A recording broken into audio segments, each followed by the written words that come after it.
김건희 여사 일가 특혜 의혹이 일고 있는 서울 양평 고속도로 공방 지금 2라운드가 이제 시작이 됐습니다. 이제 수해 참사로 잠시 멈췄었는데 지난 일요일이죠. 이 국토부가 고속도로 건설 계획 단계부터 최근 이르기까지 7년치 자료를 모두 홈피에 공개를 했습니다. 자, 누구든지 방문만 하면 문서 파일 35건을 다운받을 수 있는데 국토부는 국민 검증을 받겠다 이런 자세입니다. 자, 그런데 그 민주당 국토위원들은 이제 어제 기자회견을 열고 국토부 자료를 봤더니 오히려 의혹이 더해진다 이렇게 주장을 했고, 반면에 국민의힘은 오죽 답답했으면 국토부가 모든 자료를 공개하겠느냐, 국민들께서 검증해 달라고 했습니다. 이 국토부의 전격적인 자료 공개 이게 어떤 생각에서 했을까요, 김영주 의원님?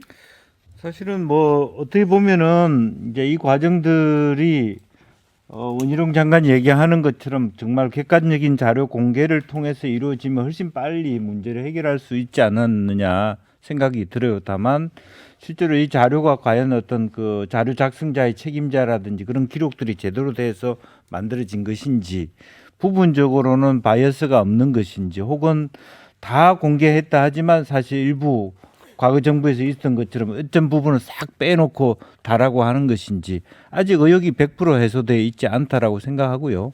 실제로 저는 기본적으로는 아예 이 역사적 과정을 보면 이해할 수 있을 것 같아요. 그러니까 실제로 아주 수도권으로 들어오는 트래픽이 너무 심하니까 고속도로를 놓다 보니까 양평 국민들의 어떤 요구도 하나 들어달라든지 어떤 소외됐다든지 이런 부분이 있어서 IC를 하나 넣다 보니까 그 다음에 의사결정이, 그 다음에 경제성을 따지다 보니까 우연히 김건희 여사의 땅으로 꺼졌다든지 뭐 그런 부분에 있어서 그런 과정을 원희룡 장관이 오픈하면서 왜 이런 결과들이 나왔는지를 솔직히 설명하면 이 자료 오픈과 연관되어 갖고 자기 주장을 힘을 가질 수 있고, 그러면 그 다음에 원희룡 장관이 이 경기도 도지사라든지 어떤 양평 군민들과 합의하에서 1안이든 2안이든 혹은 3안이든 그렇게 하겠다 이렇게 얘기를 하면 되는데, 여기서 빠져 있는 부분이 있어요.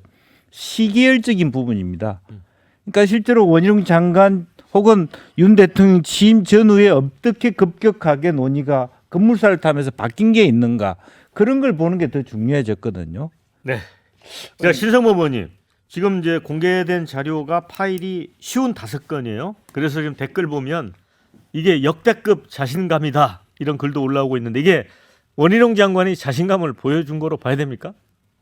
제발 읽고 판단해 주세요라고 던져놓은 거죠. 그러니까 국민들 읽어보시고. 근데 몇 명이 읽어봤겠습니까? 미안하지만 민주당의 그 국토위원들이라는 분이 바로 반박하는 거 보면 어떻게 보면 조건 반사적 반대죠. 그러니까 이것은, 그리고 김 의원이 설명 잘해 주셨는데, 그러면 원희룡 장관이 설명을 다 했잖아요. 나와서 다 자기 일타 강사하면서 민주당에서 안 믿는 거 아니야? 시계열적으로 설명도 하고 문재인 정부 때 수주를 발주해서 그런 결론이 나왔다. 그리고 엔지니어링 사장이 나와 설명 다 했는데도 아예 안 믿잖아요. 안 믿으니까 55건 내놓고 국민들이 보십시오. 이거는 왜? 이 개인 회사가 있기 때문에, 민간 회사가 있기 때문에 노하우를 공개하는 측면에 문제가 있는 거예요. 제가 보기에는. 그래도 내놨다는 것은 뭐 자신감이든 뭐든 국민들 제발 읽고 판단해 주세요. 유일하게 민주당이 문제 삼을 수 있는 그는 뭐냐?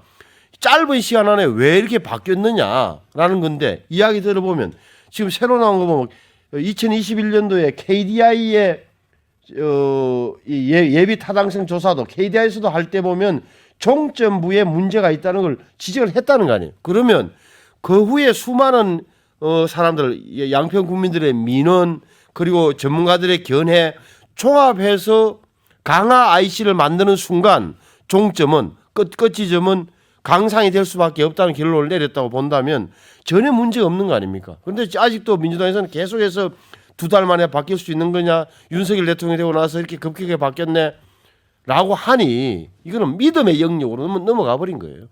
믿음의 영역으로 넘어갔다고 했는데, 부위원장님. 아니, 윤석열 대통령이 좋아하는 거 있잖아요. 압수수색해서 수사하면 되지 왜 자료를 공개합니까? 자료를 공개하면 누가 봅니까? 국민들이 그 자료 보고 이게 잘못이 있는지 알 수가 있습니까? 자료 보고 나서 사람들 불러다가 수사를 해야지 되는 거 아니겠어요? 이번에 윤석열 대통령 장모가 징역 1년 선고받고 깜짝 놀랐다는 거 아니에요. 왜 나르가 구속되느냐. 근데 실상 알아보니까 이게 350억 통장 잔고 100억 통장 잔고인데 이게 결국 자신의 경제적 이익을 얻기 위해 했기 때문에 사기라는 거 아닙니까? 근데 사기로 기소 안 해서 1년 받았다는 거잖아요. 그런 식으로 야당 수사 잘하시잖아요. 왜 자료 공개하고 하지 말고 수사를 하면 될 것 같고요. 그 양평 공흥제구 관련해서 윤석열 대통령 장모가 개발부담금 0원이었다는 얘기가 있었고 기한이 넘었는데 다시 개발할 수 있도록 해줬다라고 하잖아요. 그래서 공무원들이 공문서 위조로 3명이 기소가 됐는데 특혜를 준 공무원들은 기소가 되고 특혜를 받았다라고 하는 윤석열 대통령의 처가는 아직 기소가 안 됐어요. 좀 저는 뭐 변호사하면서 이런 경우는 처음 봐요. 특혜를 준 공무원은 기소됐는데 받은 자는 아무것도 처벌이 안 되고 있다? 이해가 안 되고요. 또 이번에 새로운 기사인데요.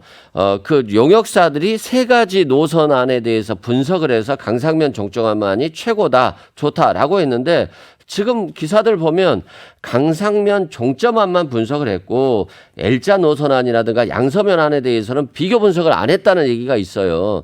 그러면 이런 것에 대해서 해명해야 되는 것이지 전체 자료 공개해놓고 너희들 알아서 판단해라 라고 하는 것 자체가 저는 원희룡 장관이 책임감 있는 행동을 하지 않고 있다 이렇게 말씀드립니다. 네. 예, 우선은 저는 사실 원희룡 장관이 이런 식으로 자료를 다 공개하고 떳떳하게 검증받겠다라고 했었으면 최초에 원안까지 다 백지화하면서 마치 그 정쟁화를 했던 그런 모습하고 저는 많이 좀 배치된다라는 생각을 했고요. 저는 자료 공개 가지고는 국민의 평가를 받겠다라고 할 것이 아니라 저는 이건 이승훈 변호사님 말씀대로 저는 이건 수사해야 될 사안이다 이렇게 봅니다. 그럼 대장동 같은 경우도 그 사안이 굉장히 복잡하거든요. 그 자료 다 공개해 놓고서 국민들 평가받고 죄 있다 없다를 따질 수 있겠습니까? 저는 그렇게 보이지는 않고요. 이 사안에 대해서는 핵심이 그겁니다. 노선에 대해서 변경이 이루어졌다. 근데 그 변경을 이루어지는 과정 속에서 적법하게 절차를 거쳤느냐 아니면 보이지 않는 손에 의해서 어떤 압력이나 외압이 있었느냐 이거거든요. 근데 저는 예타까지 확정이 된 것에 대해서 바꾼다. 그러면은 바뀐 노선에 대해서는 완전히 방향이 다르기 때문에 새로 예타를 해야 되지 않는가 이런 생각이 우선 들고요. 예타까지 끝낸 것을 또 바꿈에 있어서도 용역회사 의견만 듣고 그냥 바꾼다? 그러면은 예타 같은 건 25억씩이나 들여가지고 KDI라고 하는 가장 그 우리나라에서 훌륭한 그 연구기관에서 비용 편입 분석을 다 끝낸 거거든요. 근데 거기에 대해서 바꾼다라는 것이 단지 용역회사의 그 용역이 어느 정도까지 정밀했는지 모르지만은 그 의견만으로 바꿀 수 있다 그러면은 앞으로는 대한민국에서 예타는 저는 형해화될 수밖에 없다. 다 권력 잡아가지고 다 노선 바꾸면 되지 않겠습니까? 그래서 저는 이 부분에 대해서는 여야가 정쟁으로 더 시간을 끌면 끌수록 전 진실에 다가가기 어렵다고 보고요. 이 부분은 대통령의 측근에 관련된 문제이기 때문에 저는 기존 검찰 수사는 어렵다고 보고 신속하게 특검을 해서 저는 명명백백하게 전 진실을 밝혀야 된다. 저는 이렇게 봅니다.